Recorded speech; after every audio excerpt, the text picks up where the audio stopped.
welcome to the Reloading Podcast here on the Firearms Radio Network, presented by Primary Arms. Tonight we're talking about shoulder bumping. And I'm sure we'll wind up tracking off on some other topic too, but Is that hopefully not. like this, bumping shoulders? Yeah, there you go. Exactly. Okay. All right, Milsip Duro, show us what bumping shoulders is. There you go. Okay, we're done. Time to go home.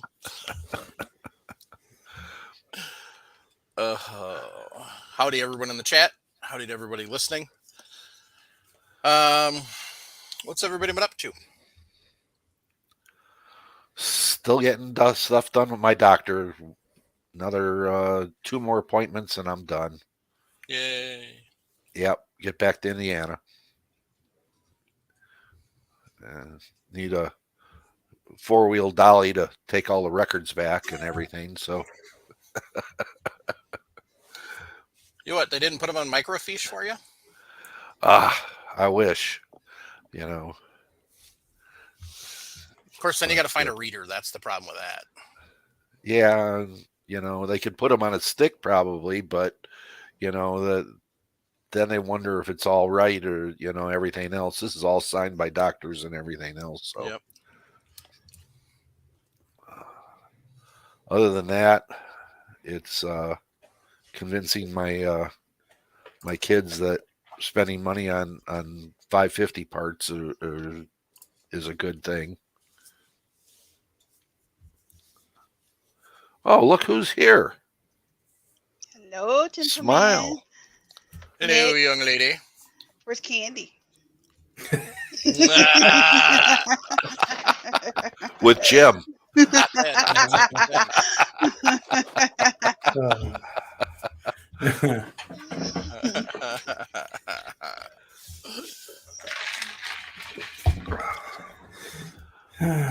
What you been up to, girl? To the Aussies. Nothing. I just got home from the weekend and home from the archery range with my sister cousin. How does that go reloading that stuff? The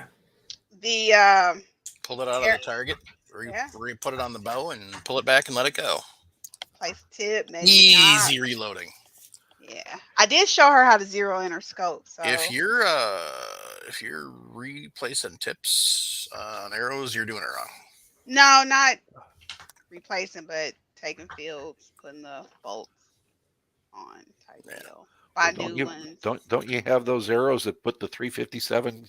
You screw into the head, so when it hits, the bullet goes. Yeah, I only got the 9 Unfortunately, according to the NFA, that's considered an explosive device and requires tax stamp. Oh yeah. Yeah. Yeah. Oh, and I'm a commercial now. Awesome. You're a commercial now, huh? For what? The department, the Kansas State, are doing a diversity and inclusion series. Nice. Some person that lost their mind asked me to be filmed hunting and did a impromptu. Well, it was an interview, but it wasn't staged. Like I had no idea what they were going to ask me, and they made me look like a professional. Shoot. So I thought I might have sniffled a little bit because I was like, oh my gosh, is that me? I actually look like I know what I'm doing.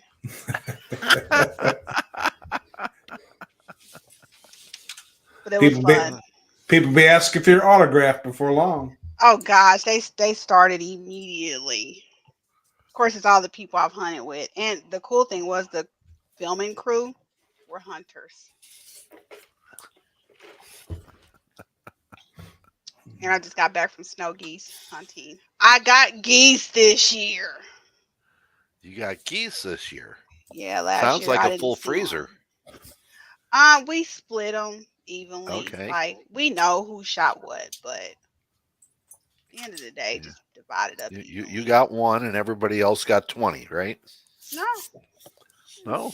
Everybody shot an average about 5 each, but when you got like 6 people shooting at one, you're like, all right, I'll let y'all go ahead and waste y'all ammo. I got 5. I'm good. If everybody's shooting at one goose, you know Oh what my that goodness. tastes like. Swiss cheese. Yeah. Yeah. It was a That's learning experience for me. Hunting with people that you've not hunted with before and realizing that the people you hunt with regularly, you have an unspoken communication. There's a reason Yeah. you hunt with them regularly. yeah. With when you're laying down in the blind and everything else, with like that, it's an interesting hunt. If you're out in the middle of a field. Yeah, Did we were you? out there for 12 hours or 13 hours sitting in Yeah. a flooded, muddy swamp. I was sitting in 3 inches of ice cold. It was frozen and then it melted, and I was sitting in that. I don't play. Snow geese is one of the more fun ones to hunt. Yes. I'm going to make bacon with it in case anybody getting ready to ask what I'm Okay. going to make with. I'm going to do geese bacon. That's because she can't eat pork bacon, so she has to make all of her other animals into bacon. Yep. She's been cursed with a pork allergy, which is I do. bullshit. And no, I did not get bit by a tick. It really is an allergy. That Ow. sucks. And I got new reloading equipment coming. It's technically not mine. So, Mike, you may Okay. get your fussing wish of calling me a slacker finally ends this year. Okay. What, you're going to actually reload something? Not only that, I'm going to take something out the box, put it together, and calibrate it, and then reload it. Oh my goodness. And I'll Calibrate. film it for you. Holy crap. Calibrate. Yeah, tinker it here, tighten it there. Need it one more time. Calibrate a this press. way. Okay. My Well, God, that'll it's go really good. good on film. That'll go good with today's topic. hmm And I'll be showing other women how to do it, so this is going to be interesting. What a color press? RCBS, a Green, progressive, and the rock chucker. A progressive. The 5 or the 7? I do not know. I could tell you a lie, but I have to go pick it up. So my organization that I was one of the 4 founders are, Bushnell sponsored us stuff, and when they found out that a couple of us reloaded, they asked me for a list, and they gave me 80% of the list to our not-for-profit. So I'm excited. So we'll be able to have regular Hot damn. workshops. Yeah. All women. Well, rock chucker, you start everybody else on. You take the 5 or the 7, and there's a way to mount a case feeder on the 5 and the 7, just so you know. So what you're saying is, Paul, you volunteer to give me some one-on-one time. Uh-huh. And you'll walk me through that. I will walk you through putting the case feeder on, yes. I'm going to take you up on that too. Okay. Making a note.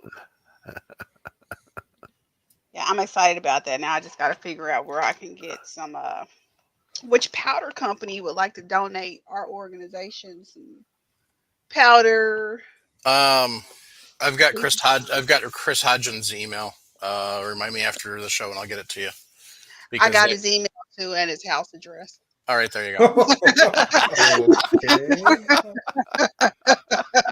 But that would be the one to talk to, because they've got that traveling reloading program they've got started too. Yeah, I'm gonna hit them up now that I actually got 501c. Around here, they call it a stalker, Sharenda. Well, I mean, hey, Kansas City is not that big. If you start shotgun shooting, you pretty much know everybody. Like, I have to explain to some people, like, when I'm out somewhere and we see somebody, known, and they be like, "Hey, Sharenda, what's up?" And I'm like, "Hey, what's up?" And they be like, "You know them?" And I'll be like, I know who they are. They know who I am. I don't know them. There's a difference. There's a difference. Well, that's just because they sent your picture around all the different companies saying, "Warning, this woman will hit you up for free stuff." I'll be right back. I hear a noise I shouldn't be hearing. Yeah.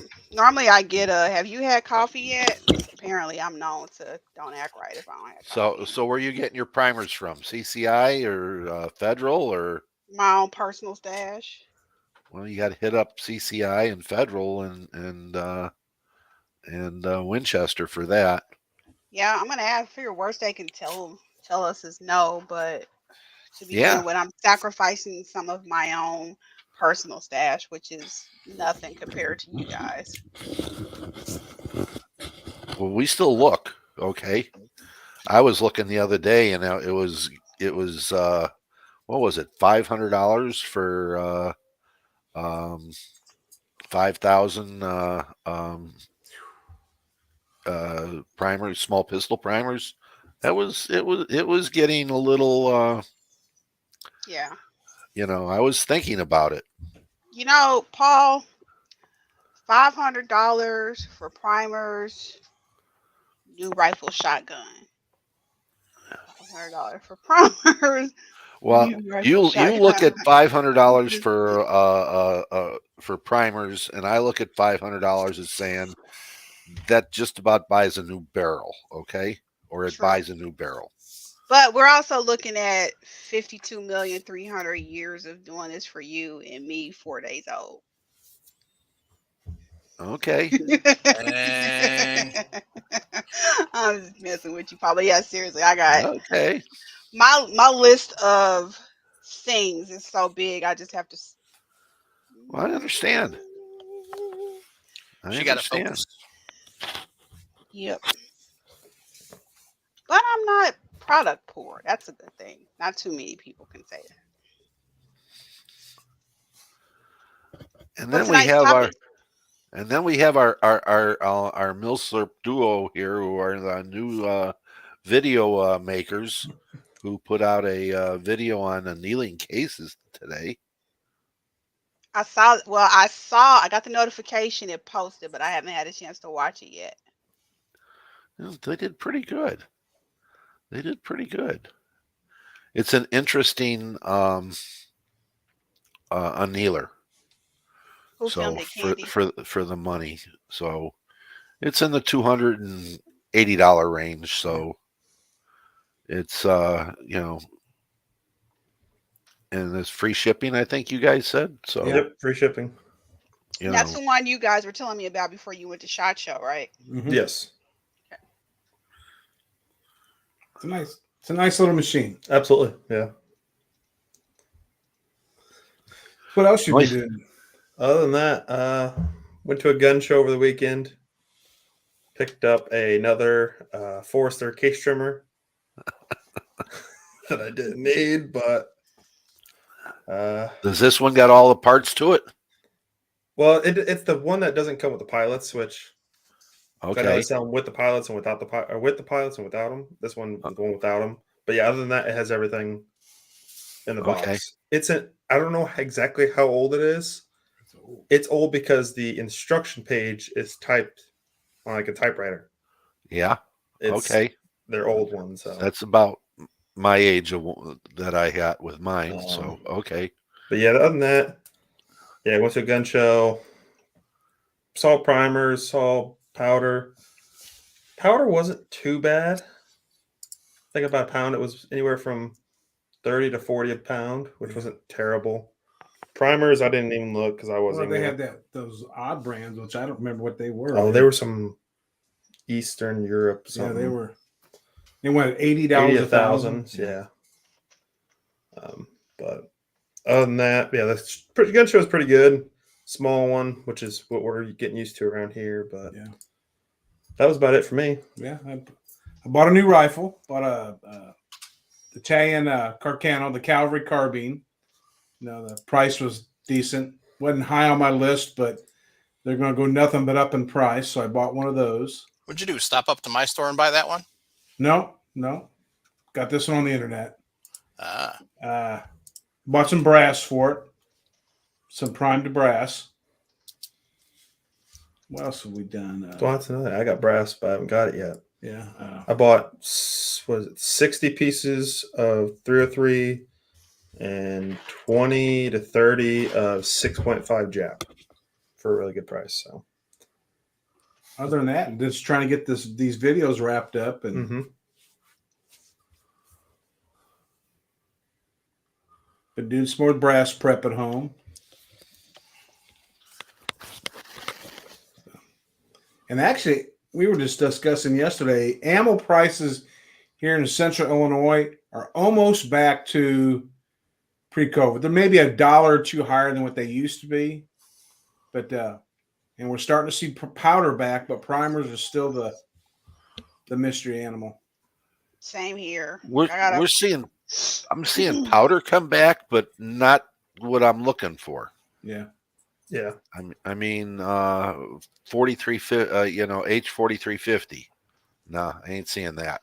They actually had 8-pound jugs at the gun show, Paul, and it was $375. 8-pound jug. For 8-pound jug, I believe. That's why you're not seeing it, because they're buying it and turning around and bending people over the proverbial barrel for it. Yeah. With any luck, Hodgdon will get their butts caught up, and those people will have to sit on it. Yeah. It's their right and everything, but I sincerely hope that all those people that were just mass buying to cause all these shortages in the first place so they could turn around and just sell it for high, I hope they get stuck with it. Mm-hmm. I could sit down and put in a 48-pound order without too much of a problem. 2 jugs of 4350, 2 jugs of 4895, and 2 jugs of Varget, and then start another one, with Alliant. So, whatever. But primers are still the thing that I'm waiting to see. I have a couple of revolvers that do not shoot anything but federal small pistol primers. Everything else is too hard for them. So, yeah, it's got to break pretty quick here, you would think. Yeah, who knows? That's just. We what was it? I saw Vivitori N340 the other day for a 4-pound jug for $200, and I thought that was pretty good. What are we getting here for that? That Vivitori. We haven't had Vivitori in about 2 months. No, they haven't had it in 2 months. Okay, I thought they had it still. Mm-hmm. Powder I can use, they have a ton of, but I'm not paying $43 a pound. Well, I got like 5 pounds of it. So only 5 pounds? Well, I use very little. I'm using maybe 16 grains. It's a accurate 5744. Yeah. I can use it in a lot of my old black powder, center fire stuff. Yeah. And you only use 16 to 20 grains. You're not flying through it. And they probably have. Well, that's like I said, bottles. So and N340 from Vivitori, it's only 6 to 6.5 grains in 38 Super, and in 9mm you're down in the 5 grains. So it isn't bad, But it's trying to get an order together that's big enough so you don't get nailed on hazmat. Mm-hmm. That's the thing, because that's all they got. Okay. Yeah, I'll probably pick a pound up here in the next week or two just to buy one, and then because they seem to sit on it. Nobody's really buying it because, as I said, it's one of those powders. Oddball. It's oddball. Not a lot of people know what to use it for. So you can use that in 223. Yeah. You just have and good velocity. So it's a real unknown but all around good powder for a lot of 300 blackout. You can use it. It's anyhow, we're getting carried away with and not on topic here tonight. So what's our topic tonight, Mike? Our topic is bumping shoulders. Okay. Why would you? For starters. Why do we bump a shoulder back? Yep. On a bottleneck case? Yep.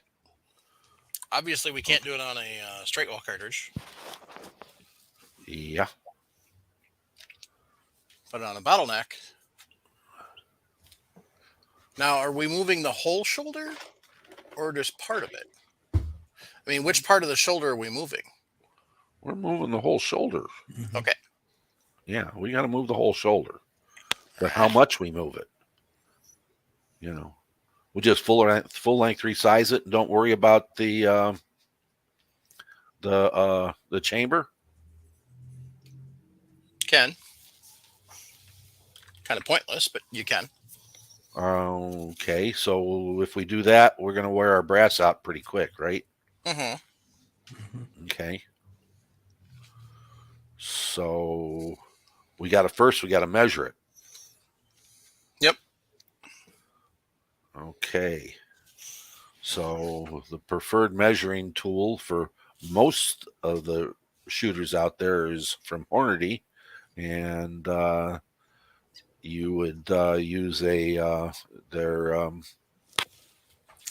I thought I had it in shoulder. here. I think it's out in the garage. Their shoulder gauge set and a caliper, and would mount it on the caliper and Be right back. measure the fired case. I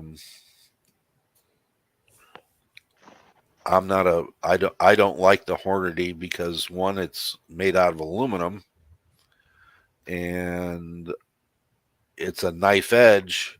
So when you push up against it with the calipers, you can force it up in there, force the case in there. Brass is soft, and if you push it up too hard, you can get funky readings.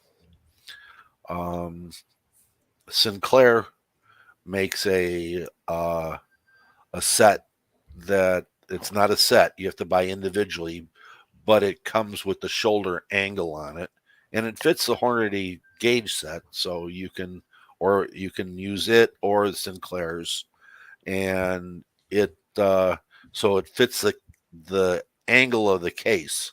So in other words, if it's a 20-degree case, a 23-degree, a 40-degree, a 25-degree, or 28, you get the angle that you need for that case.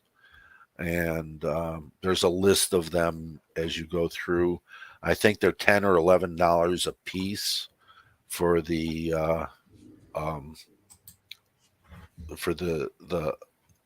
actual part, and then you have the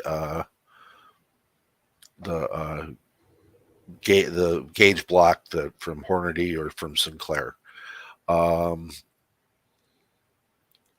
So you could spend, $40, $50 depending upon how many different calibers you reload. The good thing about it is that it's very accurate, and it's made out of steel, so you don't have it spreads the torque that you're putting onto it when you go to measure, and it is more, it's all around more accurate as far as measuring your cases. And now, what would be the overall reasons, other than a tight fitting chamber, to bump the shoulder back? to chamber the round in the gun, especially for accuracy. If you don't want to. One is to be able to chamber the cartridge. Two is for accuracy, and three would be for case life. If you're only moving the case a minimum amount that it needs to be chambered, then you're going to have longer case life. Okay. because the only time I've ever had to do it, I've got an old You full length K90. resize? Pardon? You full length resize? I do, but I've got an old German K98 that's been had a Yugo barrel put on it, or the Yugo capture, and a standard 8mm. You really got to cam over pretty hard when you close the bolt. So I've always had to bump that shoulder back just a little bit to get that. Well, if you're resizing, you're bumping that shoulder back. Okay. Okay, as soon as you put it into the die, you're pushing that shoulder back.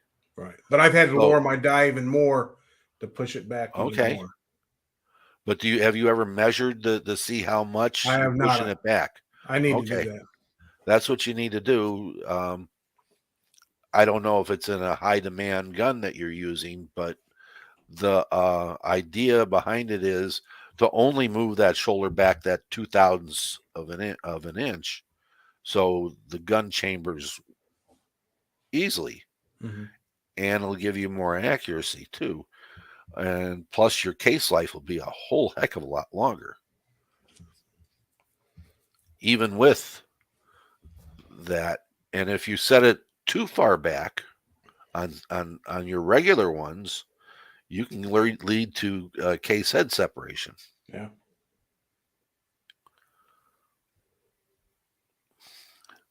Full length resizing, guys, out there is anything from 0 to to whatever the die reduces it down to. If you put that case in a full length resizing die, it resizes the case.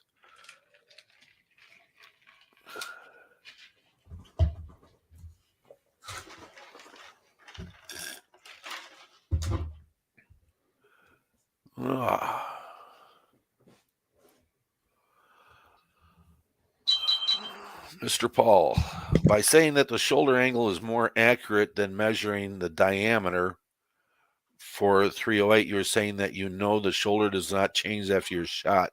It is still measuring the diameter, but is measuring the whole angle of the case. So yes, it is more accurate than measuring with a knife edge, 0.420 for 308, if I remember right.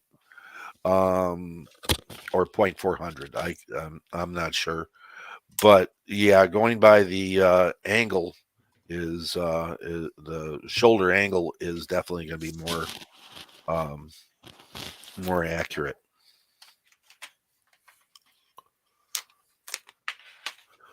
The high end, if you want high end in doing it, go to Short Action Customs, and they have a very high end set of shoulder angle gauges that do not use a thumb screw to tighten up. They use a little O-ring that snaps in and out, which is really pretty nice. But there's $175 for the set.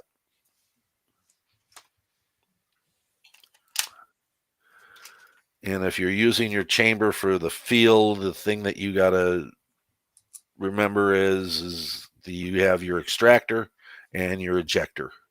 So learn how to disable them and you'll be better off too. It's a little hard to take a Remington extractor out. Some of the other ones you can take out with a punch.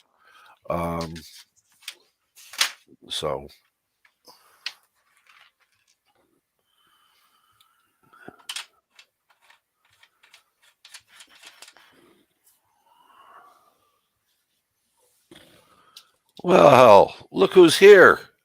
How was your date? My date with the gun club was just fun. Oh, I thought that was Candy was your date. No, we leave that up to Nick. Oh, okay. Nick, that's your big problem is you get embarrassed too easy. But anyway, no, well, while we're talking about what we did in Guns and Reloading this week, I didn't do much, but I worked at the gun club on Saturday. I just attended the monthly meeting of the San Lee Gun Club. It's a shotgun club more than anything else, but we have a pretty good 250-yard rifle range. We got 2 pistol pits, and let's see what else. Oh, listen to the president tell a horror story about somebody I'll tell you who. Somebody chambered a 300 blackout round in a 5.56 and got the damn thing to fire. Yeah. It happens. It'll He fire. wasn't injured. He was not injured. However, the next day, he said he felt he's talking about he felt a pressure wave go over his face. Pressure wave. Yeah. And the next day, he said his face was actually incredibly tender and sore. Yeah. He never got injured. Nothing. No, the gun blew up. The action blew up. Uh-huh. So, and of all people for it to happen to, yeah, thank you, Craig. For all people that happened to, it was a club president in his AR. Now his AR only has one receiver. It's a 300 blackout receiver because he blew up the 5.56 receiver. Oops. Did the lower hang on, or is that Yes, gone the lower's too? fine. The lower was Lower's fine. fine. Okay. Magazine is gone though, right? I couldn't tell you. Usually the magazine goes out too. When it Usually, because that much pressure is going to go right through that steel magazine, which is nothing more than a big old square rectangular tube. Well, anyway, I mean, there's only ammunition in there. Sometimes somebody's hand is there. You know, people like to put their hand on an AR that way. Yep. You know, yeah. You know, if you're going to use 300 blackout, use market. Yep. Craig and NMZ said that that's why he never takes 5.56 and 300 to the range on the same day. Very good. That's good advice. And yes, Jan Champ Jr., I like this 40 S&W cartridge. I'm not ashamed of it. I can outshoot a lot of people with my 40 S&W. But anyway, I'm holding up the show. Other than making my manners with the lady, hello, dear. And Nick, I've already busted on you. So, Ray, good to see you. Mike, I ain't seen your push yet, but that's okay. I could tell we're up to something. Yeah, you don't get to see my puss, so get over it. Yeah, well, I meant your ugly face. But anyway, go ahead. I'm holding the show up. Okay, dial calipers. Okay, we're gonna look at a set of Hornady case gauge to show the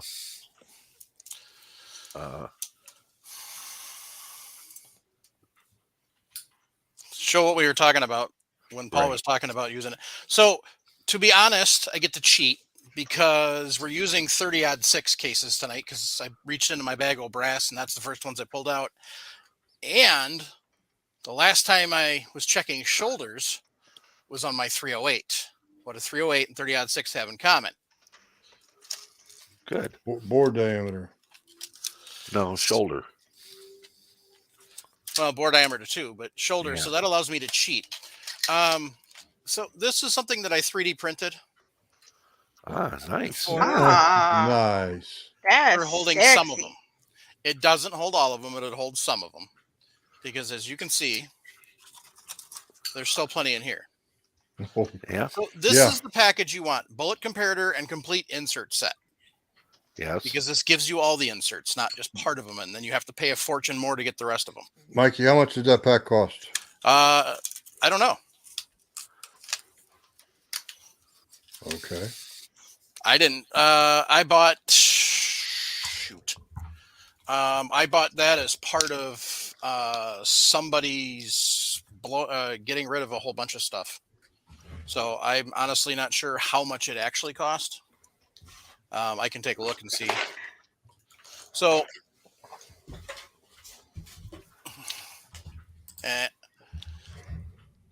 if you want to see what it actually looks like to blow up a AR by shoving a 300 blackout down a 5.56 barrel, go check out the Geeks, Gadgets, and Guns YouTube page, which is LFD Research. Matt did it on purpose and slow motion videoed it. Oh my God. Their lower did not survive.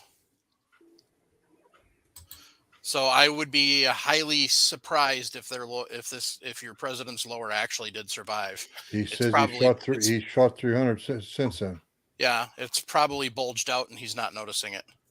Okay. Midway has the bullet comparator set with all the inserts for 60. Call it $60. That's not bad. But they are out of stock and back ordered. Okay, Right. and then the headspace gauge set is another $45. Now make sure you And explain what the difference between the two is. Go back up. The headspace gauge is what we're looking at now. It's a way to measure how much the case has grown after you've fired the shot from the shoulder. So that's what we have going there. Well, this is the comparator set. Right. So. And that's what we're looking at, to bump the shoulder back. Yep. To get it so we can chamber the round. Yeah. Save case life and make it a probably a more accurate round too at the same time. So how this works is you put it on the flat part of your jaw, and then you tighten down the screw. Make sure it's snug. Try and wiggle it, because you don't want it to wiggle. Then you crank it back over and zero it. Hold it for a second, make sure it zeros. Because sometimes if you fast zero, it won't actually zero. And now you got a couple of thousandths in there. And when we're looking to only move it a couple thousandths, that's going to cause some serious problems. So what I want to do is I want to move this back out. I want to try and wiggle this, see if it moves at all. It does not. That's what we're looking for. And when you're looking for the right, come on. See how it fits in there? That's the datum line of the case. That's what you're aiming for when you're trying to find the right comparator to use. Yeah, you don't want to bottom it out. You don't want to just set the mouth in. You want to be, like Paul just said, that is the datum line of the case itself. So then we're going to check out, try and keep the case as flat and level as possible. And you want to apply a little bit of pressure, but not a lot. Now remember, that works on a knife edge type there. It's not based upon the shoulder angle. And the other thing that I recommend is you do it without a primer in there. Yep. Now this one actually has a primer in it. So we're going to recheck these once I get the die seated and pop the primer out. So I've got my correct shell holder in here. I've got my RCBS 30-06 die, decapping die in here. So to set that up, we're going to do what we usually do. And what do we usually do first when we're going to do cases? When you're going to resize a case, what's the first thing you need to do? What's the most important thing you need to do? Tumble and polish. Inspect your case. A little bit. A little bit. Well, okay. You didn't tell me you'd already inspected the case. You didn't tell me you'd already polished the cases up, cleaned them up. Most important thing is to lube it. That way you don't get it stuck in there. Yep. Yeah, Mike has done that on the air. I have. Luckily, it wasn't stuck bad, so I could get it back out. So that is my one stuck case story. It was back in the first 50 episodes, I think. So I didn't even have to actually get a case removal kit. I was able to get it out by just disassembling the die and stuff. So. Do you have one of those kits now? I think I have two. Can that be an episode, or is it already one? No, it's not. Okay. So you want me to stick a case on purpose and show you how to remove it? Hell yeah. Okay, we'll do that someday. Actually, no, I got to make sure I got to make sure I've got it. I think I gave someone I might have gave it away to somebody that needed it. I'll have to check. Borrow it back. I don't know if I gave it away. I don't remember who I gave it to. When I get back, I'll pull mine out and I'll and get mine and the drill out, and we'll There we go. in the Allen wrench set. So okay, Thank so you, now we're Paul. going to set this die. Notice how I've got a whole bunch of threads showing here. We don't want that because we can't see the decapping pin. So I run that ram all the way down, or run the handle all the way down, ram goes up. And then you're going to take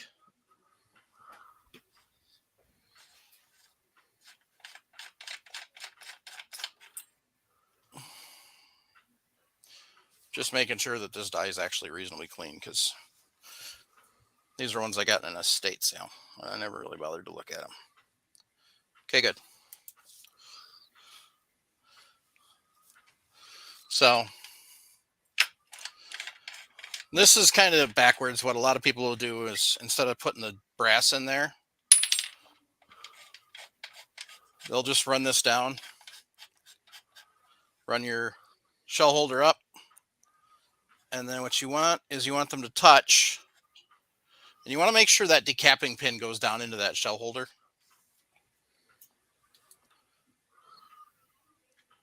I don't know if I can. yeah, it's there. Yeah, so you want to make sure you can see that pin in the shell holder. If you can't, then you need to adjust this up here on top. Your decapping rod and case expansion. Yep. Rod. Yep. So what? When I'm not being fancy and I'm just setting it quick, get it set so it's touching. Drop the ram, turn another quarter inch or quarter turn, and then the lock ring.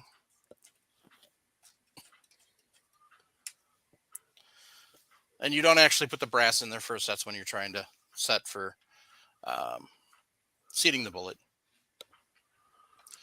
So, yes, I'm sorry, I'm out of practice reloading. Anyway, Hunt Shoot Off-Road said I should get the Hornady lock rings. They're best narrow diameter and flats for a spanner wrench. So, a bit nuts said, if you stick a case in one of the RCBS dies, you can ship it back to them and they'll get it out for free. So that's pretty cool. So I want to make sure this is all nice and snug. I am not going to adjust the Allen screw right now because I don't need to. If I was doing a bunch, like if I was actually doing a run of 30-06, I would. Because over time, that'll lock if you don't have it locked down. I've got 3 cases. And we're moving it again shortly, so I don't really need to. So what I want to do. So just a second, we got a question here, Mike. Yeah. When choosing what jump you are going to do, does it not matter if it's the first or third firing of the case? No. Not sure what he means by that, but does brass actually expand your chamber after the first firing? If you're shooting your brass correctly, yes, it will expand your chamber and then reduce slightly, okay, from the first firing, because all brass has a natural spring to it in there unless it's been overworked. So I consider a good medium to medium hot load when I'm shooting my brass to get it my first firing, because I want it to expand all the way out, because I don't know what well, I do know where the where the brass is when I fire it, and I know where my chambers are cut.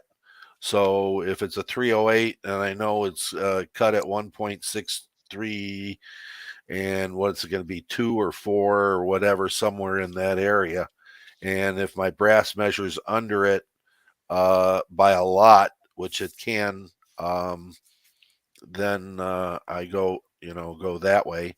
But personally, yeah, brass will, with a correct load, brass will fill the chamber on the first firing and give you about a thousandths, so you can extract the round from it.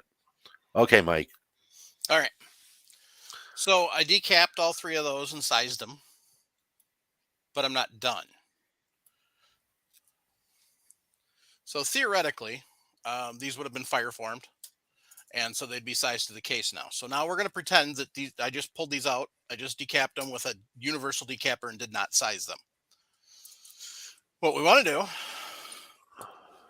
make sure you start out at 0. Very important. If you have to zero your caliper every single time, do it. So I'm at 2065 on this one. And you may have some varies in your case. I Especially beg if to they're differ not. in your choice of terms. You will have some differences. Yeah, so this one's 2063.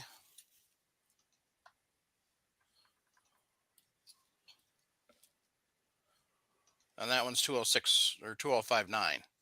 And I'm applying the same pressure every time. I should probably hold it so the camera can read it though. So I'm applying the same pressure every time, but I've got 3 different sizes. So that will make this a little interesting.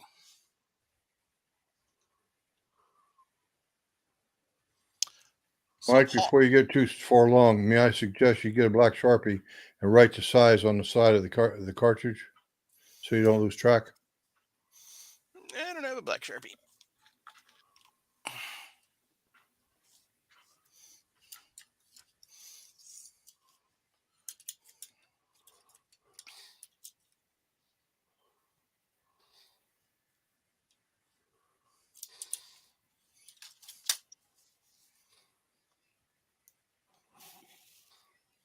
Yeah, I don't have a Sharpie around here. Stupid stain. Well, any kind of permanent marker, because you're going to wear it off when you start shooting. I don't have any laying around here. I thought I did.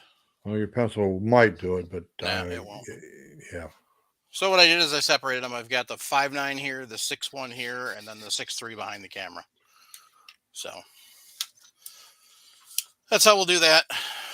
Now, may I suggest you measure one of those cases twice with a known diameter or a known headspace? Measure it again, just to make sure you come up with the right number. It gets kind of anal, guys. It gets kind of OCD when it comes. You could get all the way, you could get into measurement, and you could. There's a rabbit hole you don't want to go down. Well, I mean, literally, you could, measure them like 7 times. Yep. You should 7 times get the same measurement. Theoretically, but you may not. Because if you don't put it on the same way every time. So yeah, one's 2057. Mm-hmm. This time.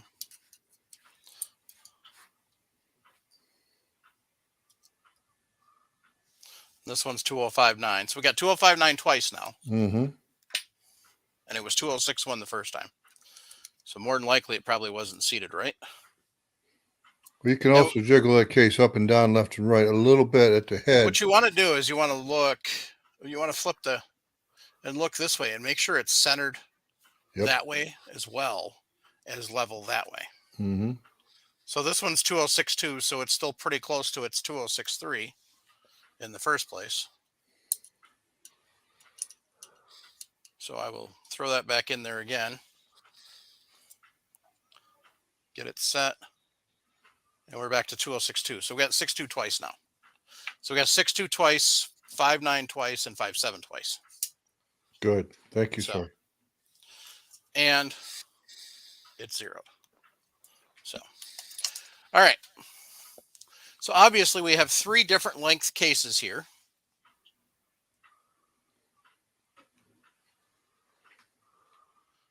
So, and what Hunt Shoot Off Road is saying, he says, careful, the comparator is offset. So if you look at that, it's not centered. So when you throw the brass in there,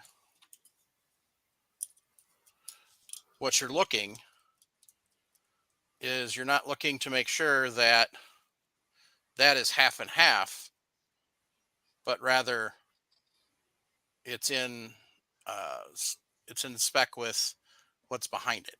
So you don't have like all of that where this side's way farther out and that shouldn't be, or it's not at all, that's what you're looking for. Sorry, I should have explained that better. Thanks, Hunt Shoot Off Road, for that tip. See, I don't know everything about reloading, and I never claim to know everything about reloading. That's why I love having all of the people help to give the help.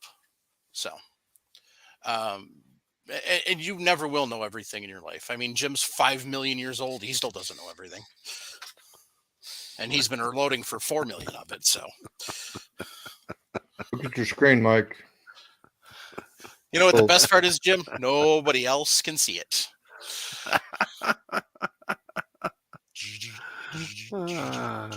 That's all right. Everybody else knows what I said. That's right. Okay. Hornaday makes a tool you can actually get to for the comparator. They make different stuff. So, and then other companies make different style comparators that work in a different way. So, check it out and see what you want. There's lots of different options out there. Some of them are easier to produce consistent results with, but they're a lot more money. That's the nice thing about this one. It's not as expensive. And the thing is, there's a reason it's not as expensive. It's kind of like, this press here. It's not as expensive for a reason. So, so that's kind of what you're looking at. I probably will buy either RCBS's or Redding's comparators when I actually get serious. So, Comparators? Yeah. They've got different setups. So, I was going to buy. Well, I understand the RCBS has the one that looks like a shell that you can put in and adjust, and Redding has got the one with the gauge on it. Yep. Again, if cost was no object, I'd go with Short Action Customs. Yeah. As far as theirs. That's true. Yeah, theirs is kind of theirs is the best and the easiest to reproduce the consistent results that you want. So, right. All right. So, Paul. Yes. We have 3 different length cases. How are we going to bump the shoulder back to be consistent? First of all, we're going to put it into the shell holder. Okay. After you making sure that you have lubed them. Yep. After handing. Okay. Now then, you're going to back the die. I want you to back the die off a half a turn at least.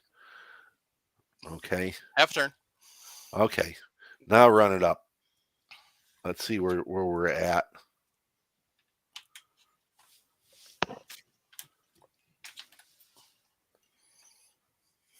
Okay.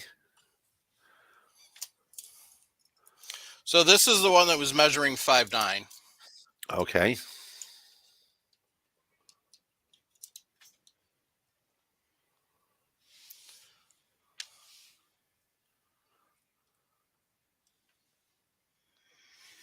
And we're still at 5'9". All right. Okay, we're still at 5'9". Primer's gone, right? Yep. Primer's gone. Good. That's what I was really looking for. Oh, you missed me popping those out already. Oh, okay. Now, the reason that he really wants that primer gone is it may look to your naked eye that it's flush, but it's entirely possible that that primer is 1,000ths, 2,000ths, 3,000ths high.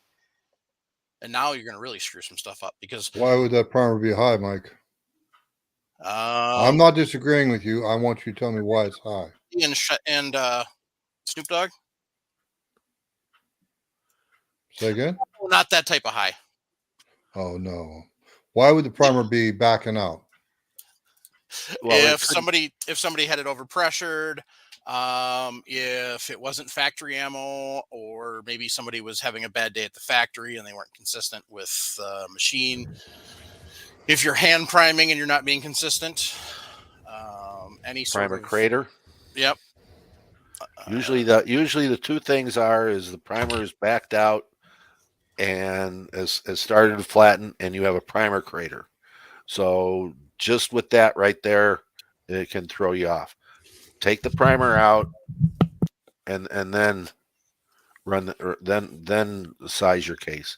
All right, let's try it again, Mike. Let's go back to where we were before on the on that case with the die. You Yep. said you had that there, and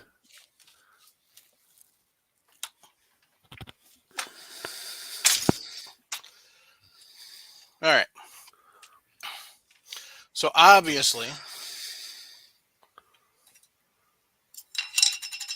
we have reached the point where the lube is worn off,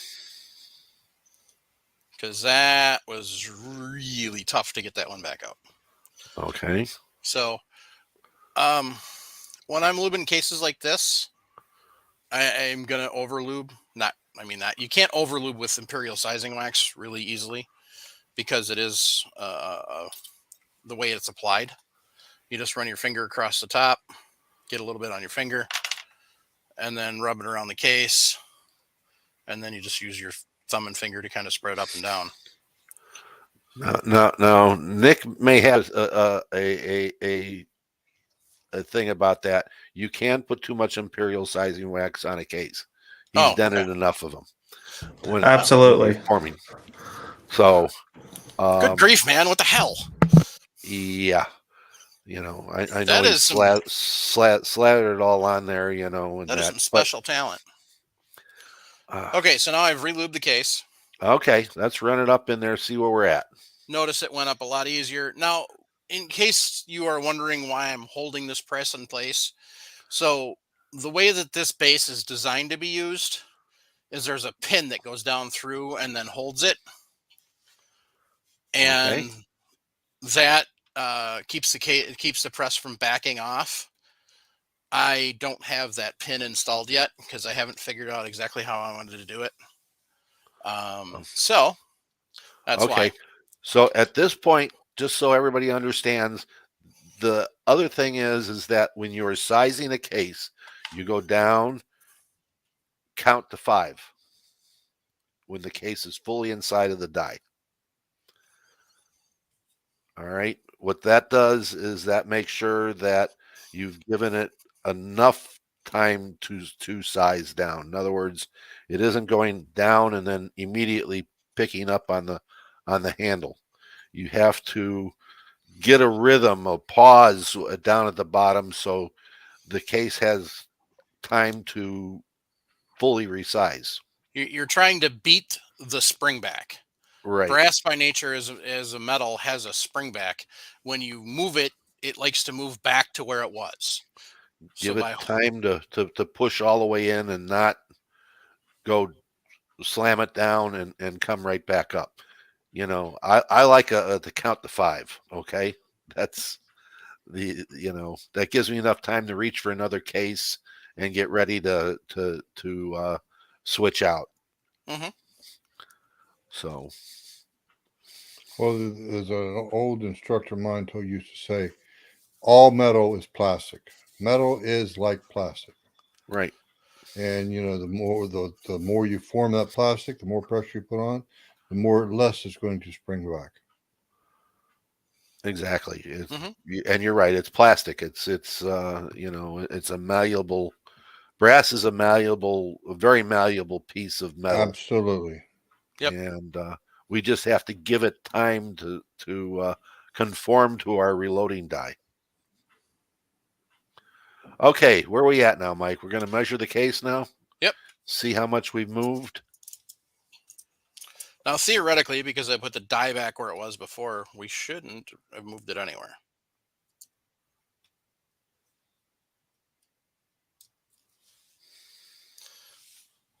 But indeed, it's now at 5.7 when it was at 5.9 before. So we've pushed the shoulder back 2,000s. Over 2,000, right? No. Well, it was at 5.9. Now it's at 5.7. Okay. There we go. Okay, there we go. Yeah, 2,000. So that's what we're looking for. That's what I'm looking for.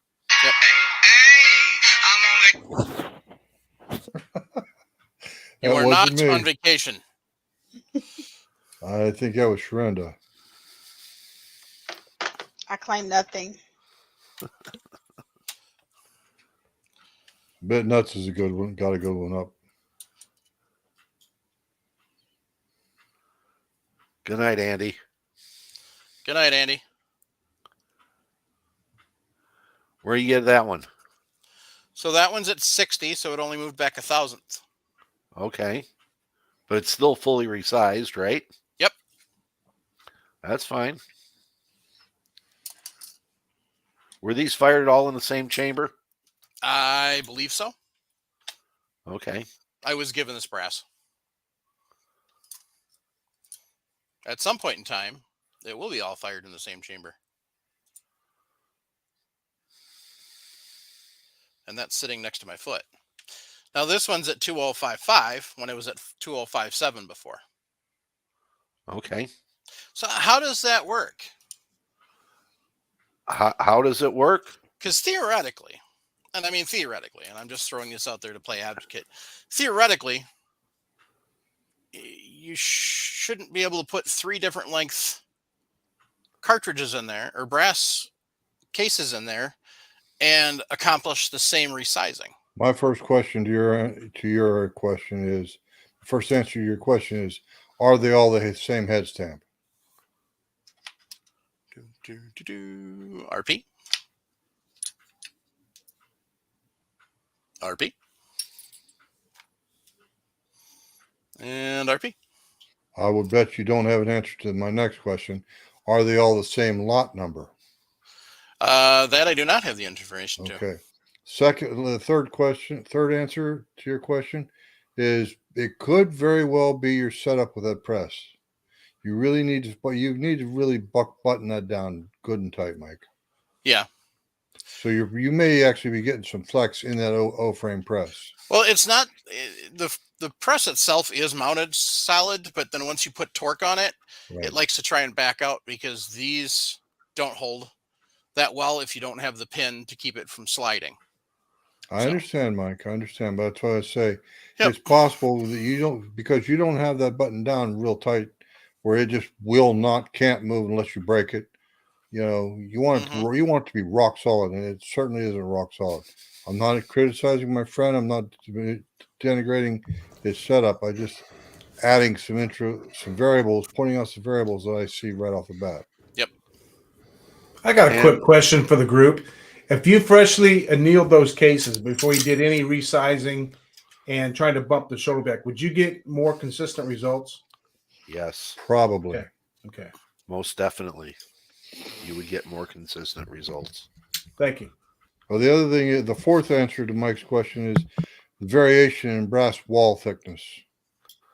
How much weight is different? What brass is there per cartridge? You'd have to actually sit down and weigh them out, stuff like that. So there's several variables we haven't eliminated yet. Mike, as you have the cases there and Yeah. you look at them, are the head stamps the same? I mean, it says RP, but I mean, are they big RPs or small? I mean, Remington, has changed their. Oh yeah, no. So 2 of them, the largest and the smallest, have the RP with very little space. The middle one, the first one we redid, that was coming back at moving 2000s, has the RP with the huge space. Okay. So now we know they're from different lots. You bet. So that's what we're seeing here. I buy 100 pieces of brass in one lot. Mm-hmm. Yep. I keep those 100 pieces of brass in one container, and that's how they go through life. Okay. They don't get mixed up with anything else. They go through their life in that one container. Mm-hmm. So consistency then with that lot of brass is going to be that. For the next pieces, the next 100 cases, who knows? So, but what we're seeing here is the different lots of brass, and 2 is no annealing. Yeah. So I'd even say if they were fired in the same chamber, that you're seeing that one piece was a lot softer than the other. Yeah. At some point in time, it will be. This is just what I had demonstration, and I didn't have my pre-fired 308 stuff. So we're sitting there going, yeah, we we're just explaining it to people here that if you're dealing with one lot, you should end up with everything being in the same size range. Okay, in other words, you shouldn't see 2 or 3 thousandths or 4 thousandths worth of difference in between different pieces of brass, unless you were shooting very, very light loads and working your way up. The first pieces may not expand fully. But then again, I go back to when I start my brass off, I'm going to use a good a medium to medium high charge, so my brass is fire formed to that chamber, and then it will set back all the time.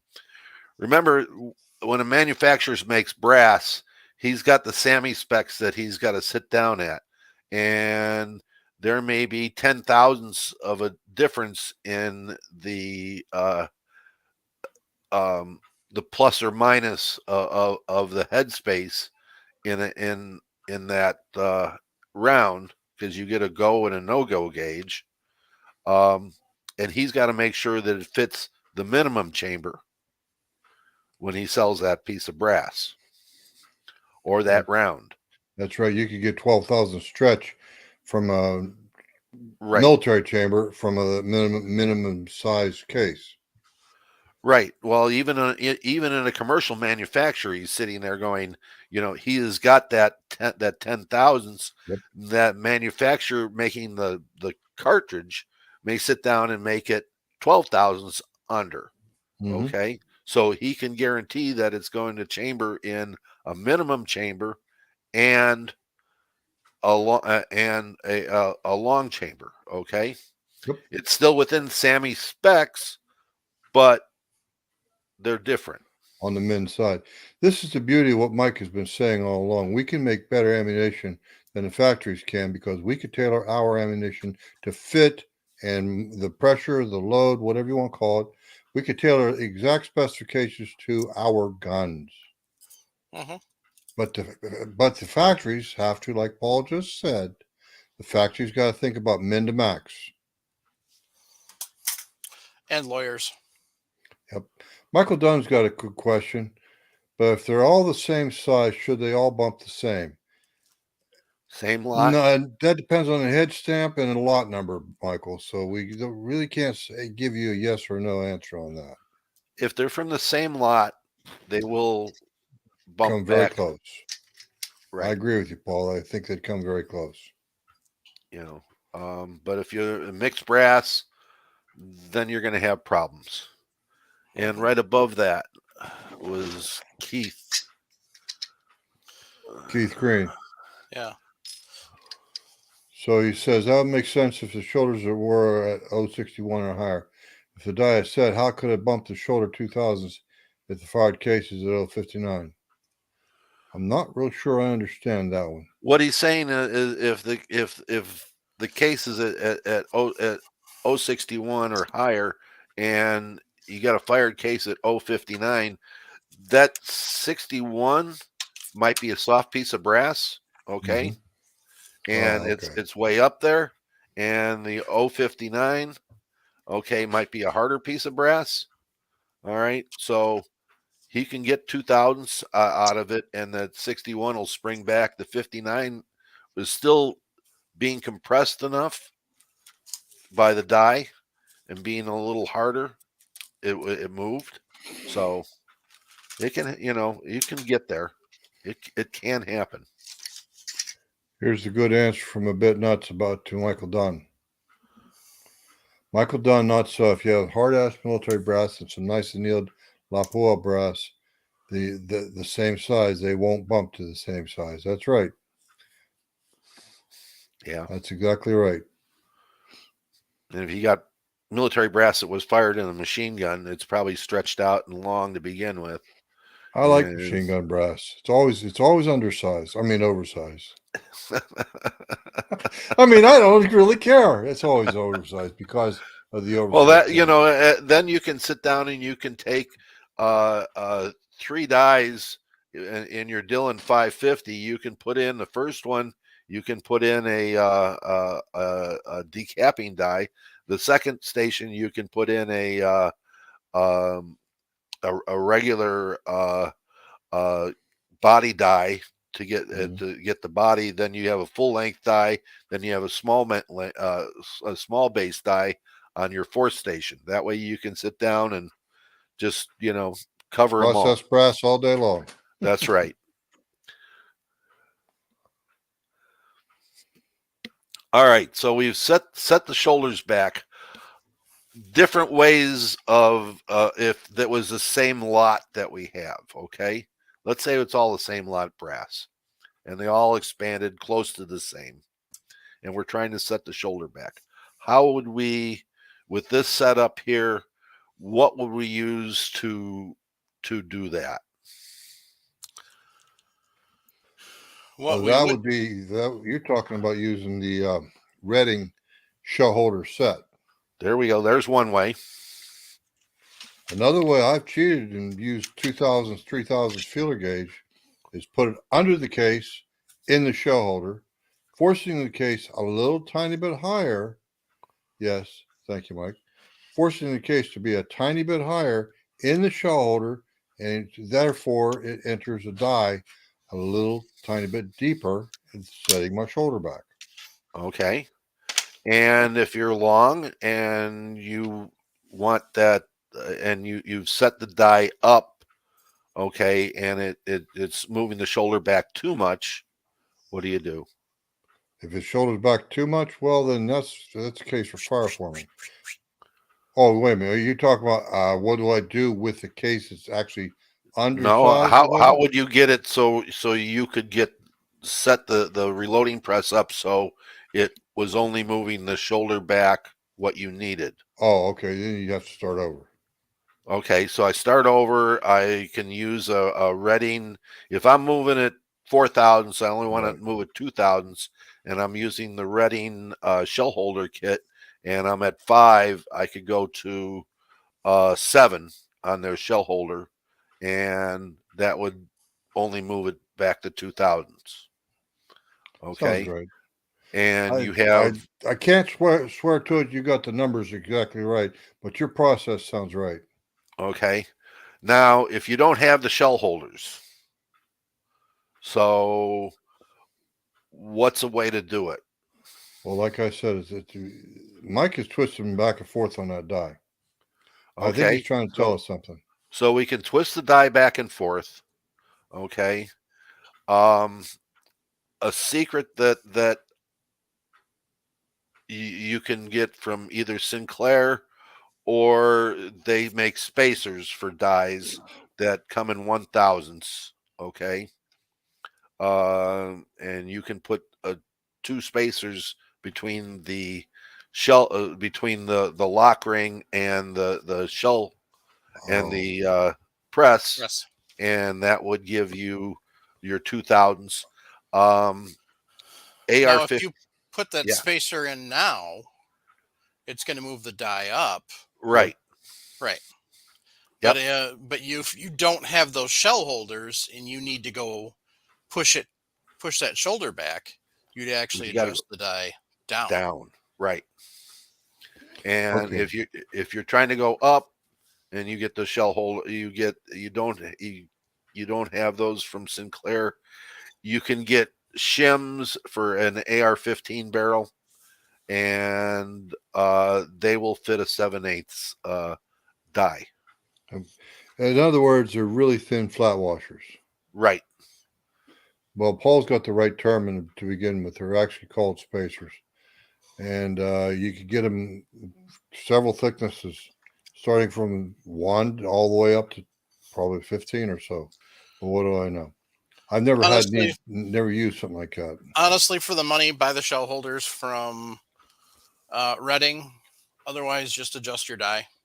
Well, the thing is, too, Mike's pointing out those thin spacers like that, they're very, very fragile. And you start torquing down on that press, you're going to ruin those spacers. Those things, you can almost tear that material. Once it's torn, you could finish the tear by hand. Yep. I've used the AR-15 washers, okay, in the 1 and 2000s, and they last a long time. If you they're not indestructible. They're not indestructible, but for the $10 that I spent on them, yep, that you know, I get like 10 of them, and they're a cheap option. Well, like with Mike's shell holder kit, you know, you could use that on several calibers. If you like for 30-06. 30-06, 308, yes. Yeah, that's what I mean.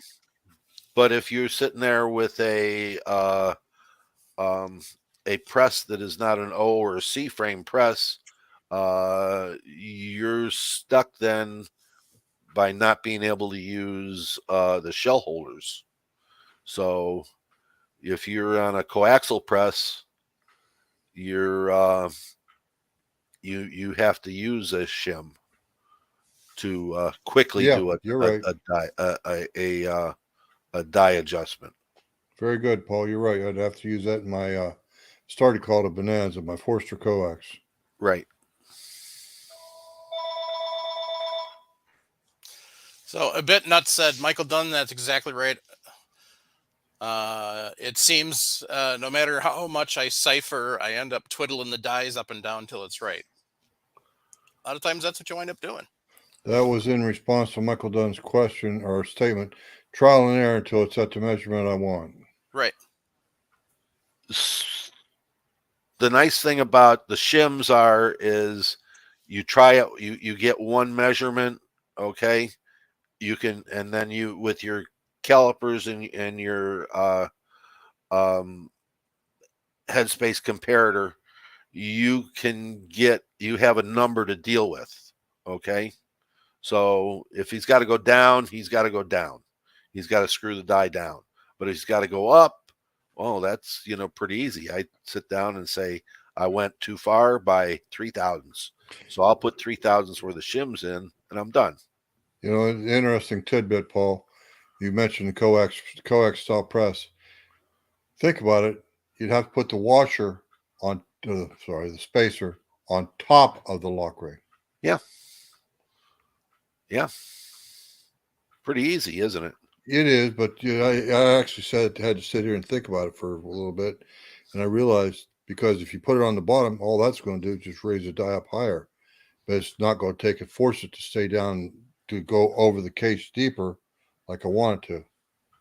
Right. It'll work both ways though on it. Yep. If you put it, you know, on the bottom, it won't go up as high. You put it on the top, it'll go lower. So a coaxial press actually is faster than a O frame or C press because of the way you can adjust it. Because you're required to use spacers rather than trial and error. Right.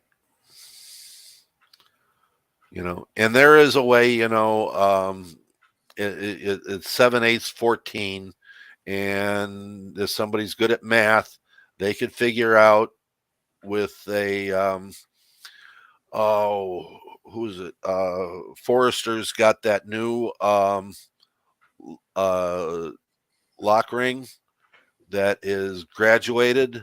It doesn't have numbers on it, but it has little line marks on it that you can use to adjust the press with. And if you're good with math, you can figure out, you know, it's about 5 degrees, I think, is 1/1000 of an inch. So you never thought about that. You're talking about measuring the thread pitch is 14 threads per inch. Right. So what you're talking about is figuring out how far you're going to move with one revolution. No. Then from there, by breaking it out into, I think it's about 5 degrees, if I remember correctly, is 1/1000th of an inch out of 360 on the. I'll have to look into that because I've never had occasion or need to think of it that way. That's actually a very good idea. You just break it down like you're saying. Right. And having that little lock ring from Forrester, it's got almost degrees marked on it, Mhm. not in, and you can go there. The other one is PMA. They make another one that's adjustable in thousandths for a lock ring. And Widden makes one also. Yep. Widden makes one that is a lock ring that's adjustable in clicks of 1/1000th. I think Widden was the first one to come out with it, and then others have it after. Paul, you have a question on screen from Hunt Shoot Off Road.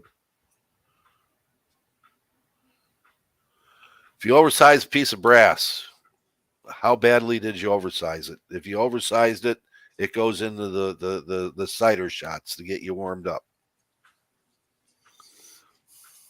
Yep. If I use my 270 and 30-06 have the same headspace, so does 280. I can't. Yeah, like you guys both have said, Craig and NMZ and Paul both said ciders. Mm-hmm. If you oversize it too much, it's scrap brass, or you take and neck it down to 308. No, I mean, No. it like I say, you if you oversize it, it's going to bring it down to Sammy just below Sammy minimum, that die well, because that's how it was cut. Okay, depending upon your shell holder and everything else that you have. So that's as far as it's going to go. So if it was let's call it 1/8 1/8 20 and 1/8 10 for 10,000ths of Sammy allowance, it may bring it down to 1/808. Yeah. Okay. I gotcha. So that's about as far as your die is going to take it down. Yep. Use it as a cider. It's fine as that. Next firing, it'll bring it back up. Maybe you'll get a little higher pressure because it was resized so far. But that's the, that's all. Just keep it with the other ones. When you put it in the box, turn it upside down, mark it with a red Sharpie or a black Sharpie or something to tell you that it's a cider, and go from there. Well, that's just it. All you're gonna do is just pop it back out to full correct headspace. It may shorten the case life a little bit. I mean, depending upon your chamber, but let's if minimum is 1/8 1810 and 1/8 1820 is on the high end, the 10,000ths in there or whatever. If it's halfway, you're only expanding it, what 700,000ths. I mean, it's not that much more. Understand what I'm saying? Yep. It just shortened the case life a little. That's all.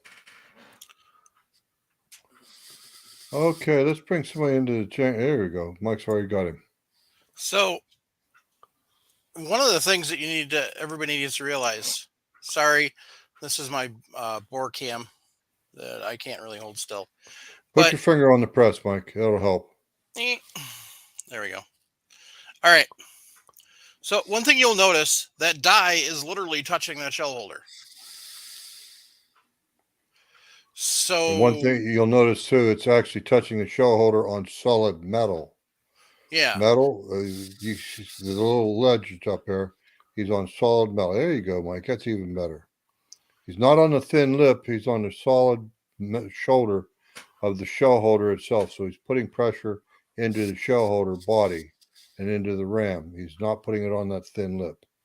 So you can only oversize so much because the physical limitations of the way that it's set up. Mm-hmm. So, To a point, unless you have one of the reading sets that goes, you got a minimum die, and you throw a reading set, or your shell holder is a minimum shell holder. Whatever that thickness is that goes in there can affect it a lot. I had a die that was cut to the maximum, and I had a special shell holder for it because I surface ground it down to allow it to size more of the case to get it to where I needed it to be. So you can get that. You got a combination between the die, the shell plate, and your press. Does your press cam over, Mike? no, it's a Lee. Okay. Some presses cam over. RCBS, Hornady. I'm not sure about Lyman or Reading cams over. I don't know about a Forester if it cams over or not. But when it's down at the bottom of a press stroke, and it pushes up, and then it kind of relaxes to come back down. But when it pushes up, it locks everything up. All the pins and everything else are in alignment, and it I think he was talking to Michael Dunn, Jim.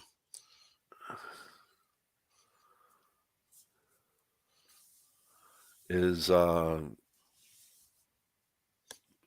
it puts a lot of compression into the die itself.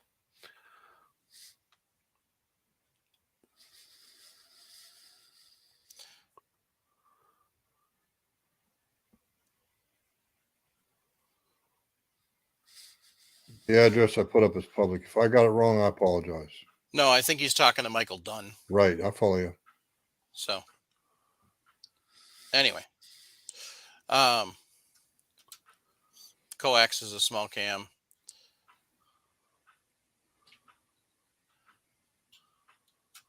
There was a question here about small base dies.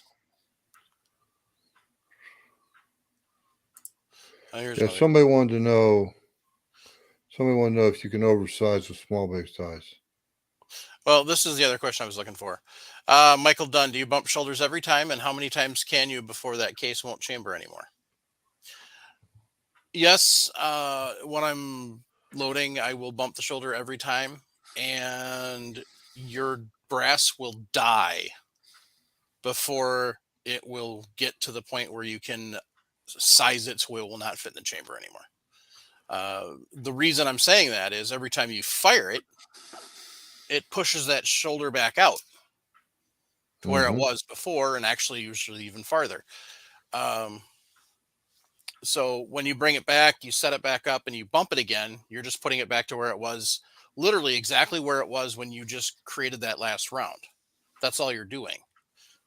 So you're trying to be consistent in your sizing, essentially, is what it works out to be.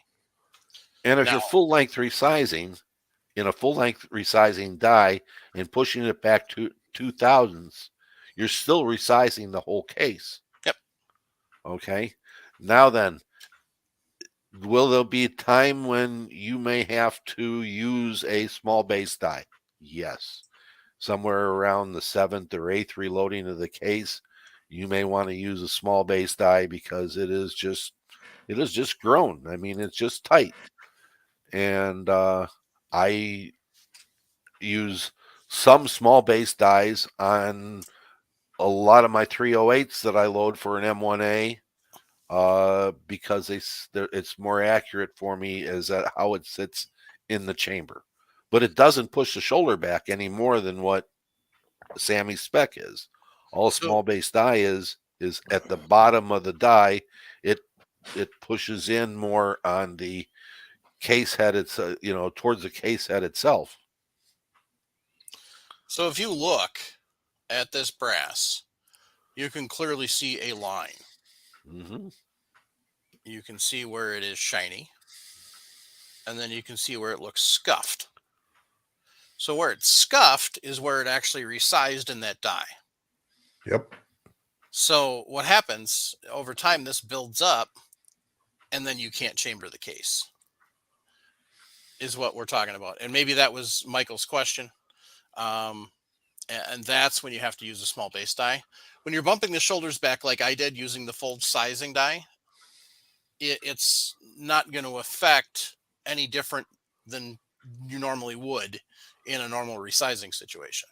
So if you look at that case and from where the web is to just about halfway, that's all solid brass in there, okay? And then it will form up to close to where the full length resizing die has been sizing. In other words, it'll go from thick to thin in an arc from the punch that form the brass. So you're dealing with the head of the case there. That's really hard to size that back.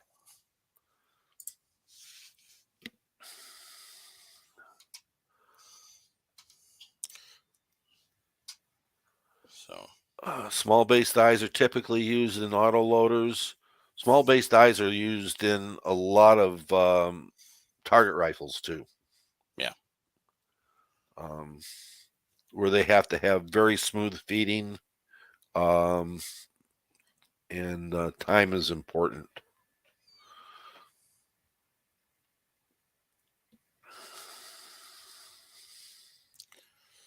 All right. I think we covered all the questions we had. So That's a topic. That's a rather arcane and obscure and mysterious topic because what you're dealing with is the headspace itself. Most people don't understand what headspace is. I've heard headspace referred to as the complete overall length of the cartridge, which is absolutely wrong. No. You have too, Paul. I know I've heard it, but no, headspace, and if anybody has ever seen a headspacing gauge, okay, it is it looks like the case without the neck on it. Yep. But it's got the angle of the shoulder, and it's got the extraction groove, and it's made out of steel, and that's where you're at.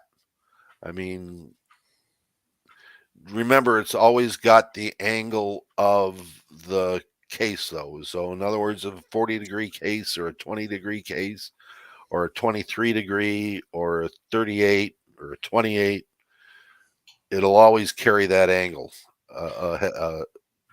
And from the center of that angle is where the datum line is for the case. The datum line would be halfway from the top, from the bottom of the neck to the halfway to the top of the neck, the shoulder, from the shoulder is where the datum line will be, and then you can, go from there. We have the best comment we've had all night, most accurate comment we've had all night on the screen right now from a bit nuts. He says it's the length from the breech face to the datum line. Notice he's not disagreeing with Paul because Paul's right. It's usually halfway, or the point or the cartridge where it measures 375 on a 30-06 case. However, that's one of my favorite comments for the night. Thank you, a bit nuts. And Idaho Rogers said, I'm not a shoulder bumper guy. In fact, I subscribe to the 2000s over theory. I'm going for a tight seal in the chamber, but that's a deep, dark rabbit hole. Yeah, it's also That very is tough to see to a cartridge with a semi-auto, and you might get it with a bolt gun, but you'll have a hard time with a semi. Usually you won't get it with a semi That's right, unless Mac. you force the bolt closed. Yeah, but how are you going to do that? You know, like Forward with nail, assist. that Forward charging assist. handle. Forward Huh? assist. Forward assist. Yeah, right. No, you can do a lot of things with a forward assist. I know what you mean. You guys are right. I'm not saying that. I know. I've used the forward assist myself. Brass hammer on the bolt handle. Tick, tick, tick. Yeah, yeah. Oh, you better. Well, I Yeah. mean, What about the charging handle? We just keep. Nah, never mind. no, I'm not talking about an AR. I'm talking about the other types of semi-autos. Oh, okay. So anyway, Yeah. Yeah. but as Idaho Rogers USMC said, bolt only. Exactly. You'll get 2000 with a bolt gun, maybe. So, but I mean, that also is where you're going to need to be able to measure your chamber and go from there. Mm-hmm. Honestly, you're probably looking at casting your chamber if that's what you're doing. Well, the thing is, what's like Paul said when I first came on tonight, that's where you if you take it, see it where it's nice and tight like that, like I was talking about, you're going to get the most accurate positioning of the cartridge and most consistent positioning too, by putting that cone of the shoulder of the cartridge into the cone of the shoulder of the chamber. And why? Because we're trying to limit movement of the cartridge. Exactly. You don't want to Alignment. bottom it out, you want We're to center it looking up. at everything to be in alignment. So in other words, the Absolutely. back of the case, the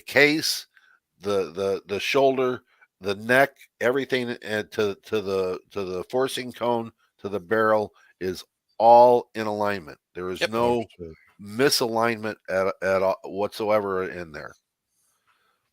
And that's what we're looking for. And by sizing it back 2000s, you can and you're consistent with it with your brass and everything else, you can be in alignment. You know, you can sit down and say that, you know, my bullet is this big, my brass around that is so thick that everything is in alignment. Idaho, I would say not so much concentricity as you're trying to get everything on the same exact axis, AXIS, everything on the same imaginary center line down through the board. Right. So when someone cuts a chamber and they sit down and they put a chamber reamer in there, and it has a bearing on the front end of that on the front end of the cutter, that bearing is riding on the lands of that and there should be, you know, everything goes straight through if the front of the barrel and the back of the barrel are in complete alignment, and that means 0 0 0 0. And those kind of sizes and concentricity are very hard to achieve. Bench wrestlers do it all the time. It's the Well, they gunsmith come that close. does it. The gunsmith is the one that has to start it. Yep. That's right. You know, he has to cut the chamber, and you know the guy that's having the gun built, if he's really into it, is sitting there go JGS and say, this is the reamer I want. These are the dimensions, and then I want a sizing reamer, and these are the dimensions, and you go from there.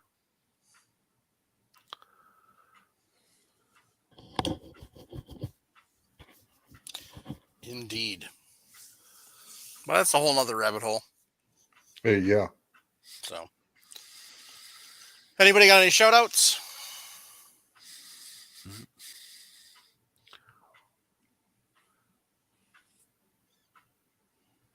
So Yeah, I want no, to I give a knew. shout out to Milsurp Duo. Milsurp Duo. They have their review is the word I was looking for of the annealer that EF sent them on their YouTube page. So Yep, 2 movie stars. Ray, well, you got yourself a shout out. Good. 3 if you count Candy. But yeah, if you haven't seen the video, go check it out. Really good kneeler, especially for a good entry level one. Price point's hard to beat. So. And what's the name of the annealer again? The EP 2.0. Very good. Where do they find it? At epintegrations.com. Very good.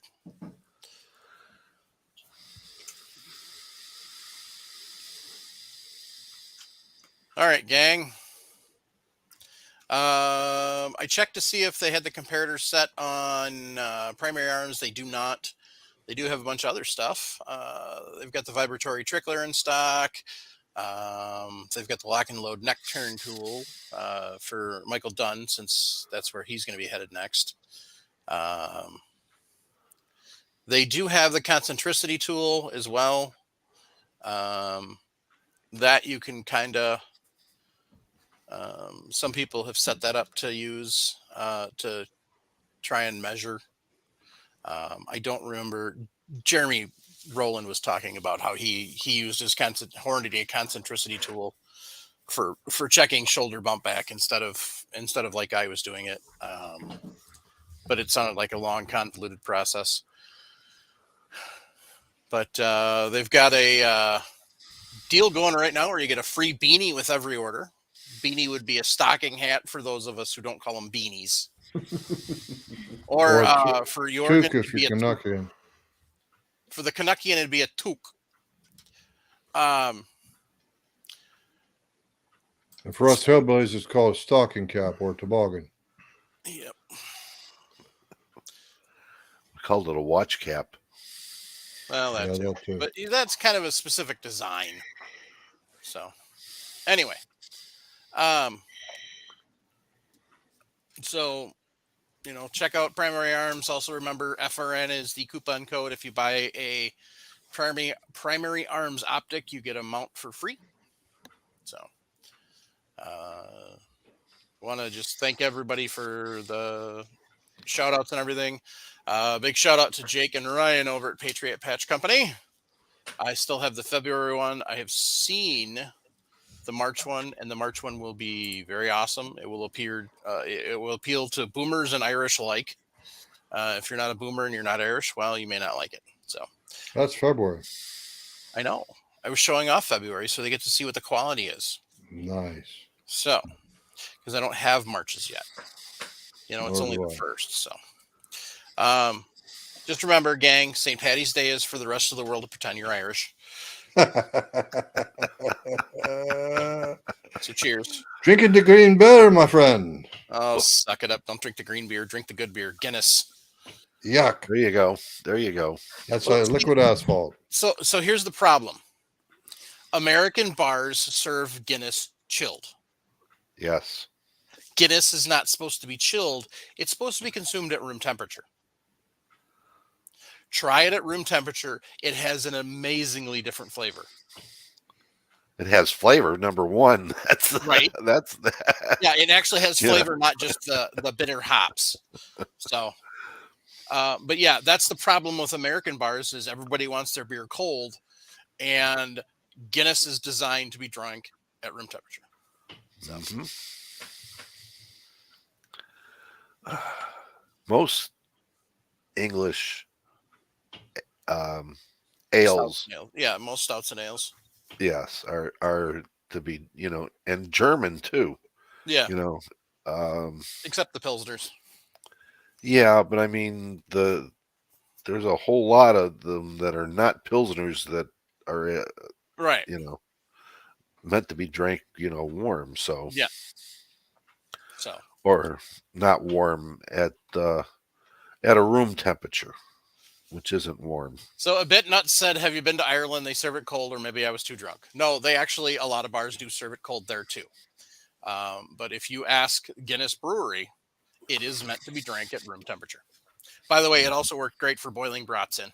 Fantastic. So for St. Patty's Day, I will be boiling brats in Guinness, and then I will be consuming Guinness. So there you go. Anyway, Now then, before you go anywhere, now Nick, you gonna put in some of your recipes on your on your grilling and smoking on your channel too? Absolutely. awesome. Okay, I'm ready to see those too.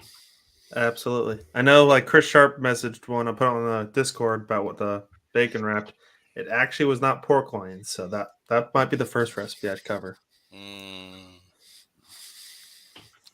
Is that like a bacon wrapped meatloaf? That was bacon wrapped meatloaf. We started playing with some different recipes, kind of Okay, stuffing it with some different things. Yeah, a little bit of venison and pork sausage. And those two gentlemen can cook very well, even with subpar ingredients from a cheap grocery store in Las Vegas. Yeah.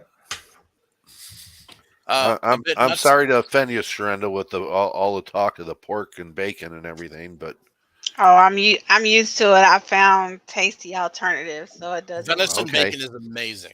Yeah. A bit nuts to answer your question. Boiling what? Bratwurst.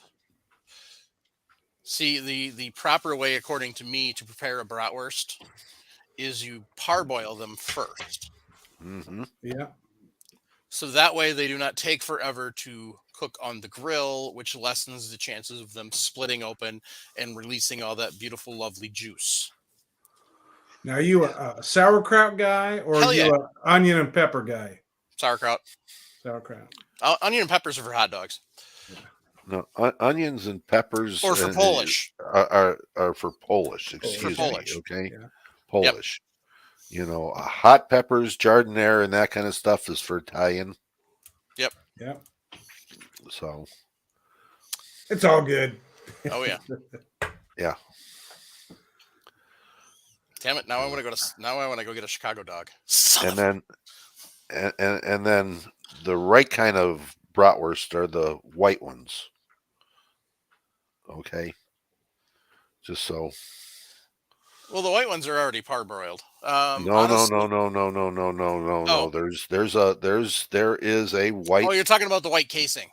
White casing, white Okay, inside. Yeah. It's all done with I don't know, the actual German bratwurst is a white meat. Yeah. Bratwurst. Yes. But it's hard to find because there's not a lot of honestly good German butcher shops anymore. I have one near here. Ooh. My kids buy me stuff and send it down to me now. And when I was in Indiana, because nobody makes good Italian sausage in Indiana. No one makes good Italian beef in Indiana. I'm sorry. And you can't get bratwurst or anything else that is any good. Even if you do have Johnsonville, okay? But that's nah. So Johnsonville, as far as a mass-produced store-bought bratwurst, is decent. It's okay. Well, I'm not comparing it to handmade, lovingly produced, yes, properly made bratwurst. I'm talking mass-produced. So definitely better than Clement's, definitely better than Singer's. I don't know. Other parts of the country have different options. So anyway, John W. said to think it's a not worst. It's actually a knock worst, but that's a whole different story. And no, I don't remember how to spell it. Anyway, carry on. So as I was saying, shout out to Patriot Patch Company. Their new patch, like I said, is awesome. Shout out to Primary Arms for being a sponsor. Shout out to the slackers of the group, which would be Travis and Jason. At some point in time, they'll get their stuff together and be able to Travis. Well, Travis has got stuff with his daughter for school right now, so hopefully when school ends, that'll change. Jason, Kathy's keeping him busy. So, but and then shout out to Sharenda there with the new movie star. With that's I right. understand. Yeah, she's a new movie star there. That those of you in Kansas are going to get to see Sharenda on some ads. Yeah. Can you get a link to that, Sharenda? Send it to the group.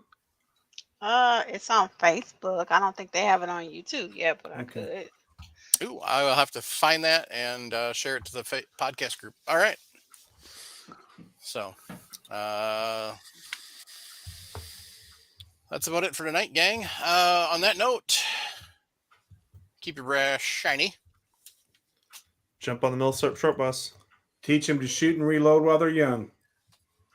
Show a lady how to reload, and then let her dip in your stash just for a little bit of things out of there. Grandpa told me Mama was wrong. Violence does solve problems. Support the Second Amendment, just like I did tonight. Very good. And what Jim means by that, there's lots of different ways to support the Second Amendment. Speaking of, does everybody belong to at least one local gun group? Yep. Your state gun group? Not yet. I got to find the Indiana one now. Okay. So Jim's got his NRA life member benefactor hat. 2 years ago, that was an awesome thing. Unfortunately, I do not believe that the NRA is going to survive the New York district attorneys or attorney general's headhunting. I unfortunately think that Wayne has screwed it to the point where it's not gonna. And Nick had to leave because Candy yelled for him.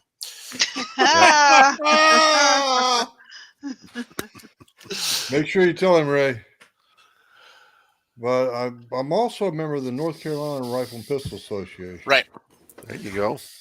There are lots of national groups that are still good. NRA hopefully will survive. You got flamed. I figured that. Hi, Nick. What candy want? Oh, really, Nick? She wanted that. You should keep your sex life off screen. That's awesome. Anyway.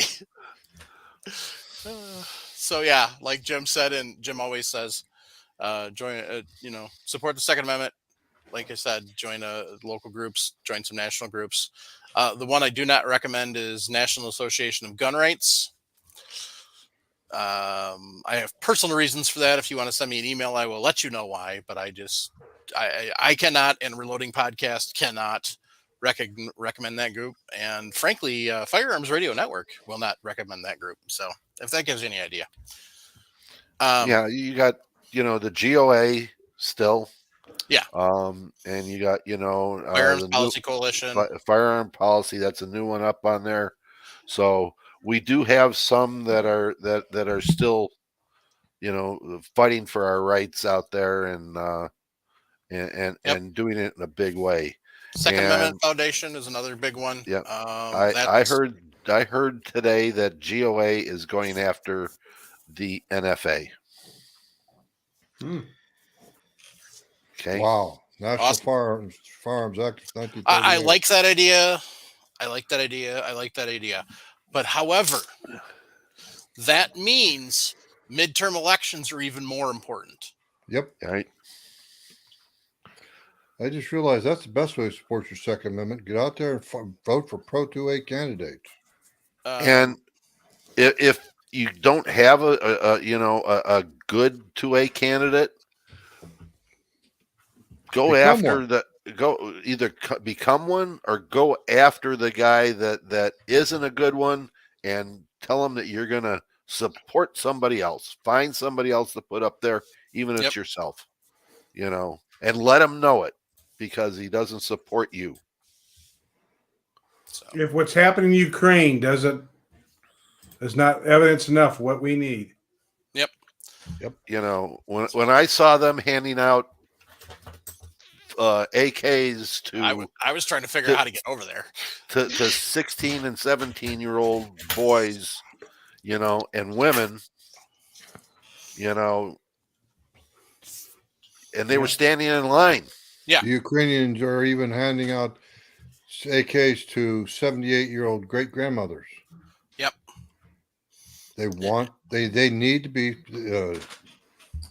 We're preaching to the choir. Yep. Yep. Well, I like the other one where I was watching them break up styrofoam, stuffing it in bottles, and filling it up with gasoline. All I can say Molotov. that Zelensky's showing what your leader of your nation's supposed to be like. Yeah. Yeah. Enough And politics. I was watching, and I mean, you know, 30 or 40 people were sitting there making Molotov cocktails, and, you know, and just filling bottles. I mean, you know, and people were coming up with cases of bottles and bringing it to them. And then I watched them throw bottles at Molotov cocktails at Russian tanks as they came through, or APCs, and they worked. They worked. Yep.